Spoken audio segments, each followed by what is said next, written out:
Festival se mi zdi, da je letos bogatejši z samo vsebino. Nekako bi rekel, da je festival razdeljen na dva dela. Se pravi filmski del, kjer pač lahko vidimo filme ustvarjalcev iz celega sveta, in potem bolj izobraževalni del, se pravi predavanje. In obeh področjih smo letos kar močnejši.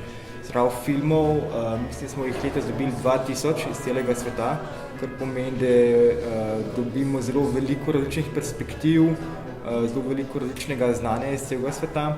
Tako da pač niso samo slovenski filmi s slovenskim jezikom, ampak vse sorte. Se pravi, več ljudi, več vsebine, bolj zanimiv izbor na koncu. Treba se vsekakor zavedati, da poskušamo s festivalom držati neko ravnovesje med mednarodno vsebino in seveda lokalno vsebino. Treba je upoštevati, še vedno smo v Mariboru, pač to je regija, še vedno smo v Sloveniji in bi radi nekako pokazali filme tudi mladih slovenskih ustvarjalcev, ker navsezadnje to je naše občinstvo.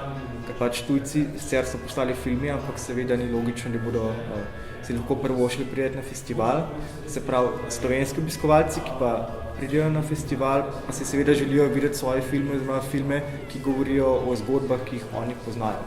Tako da to ravnovesje med tema dvema vsebinama moramo biti zelo pazljivi. No?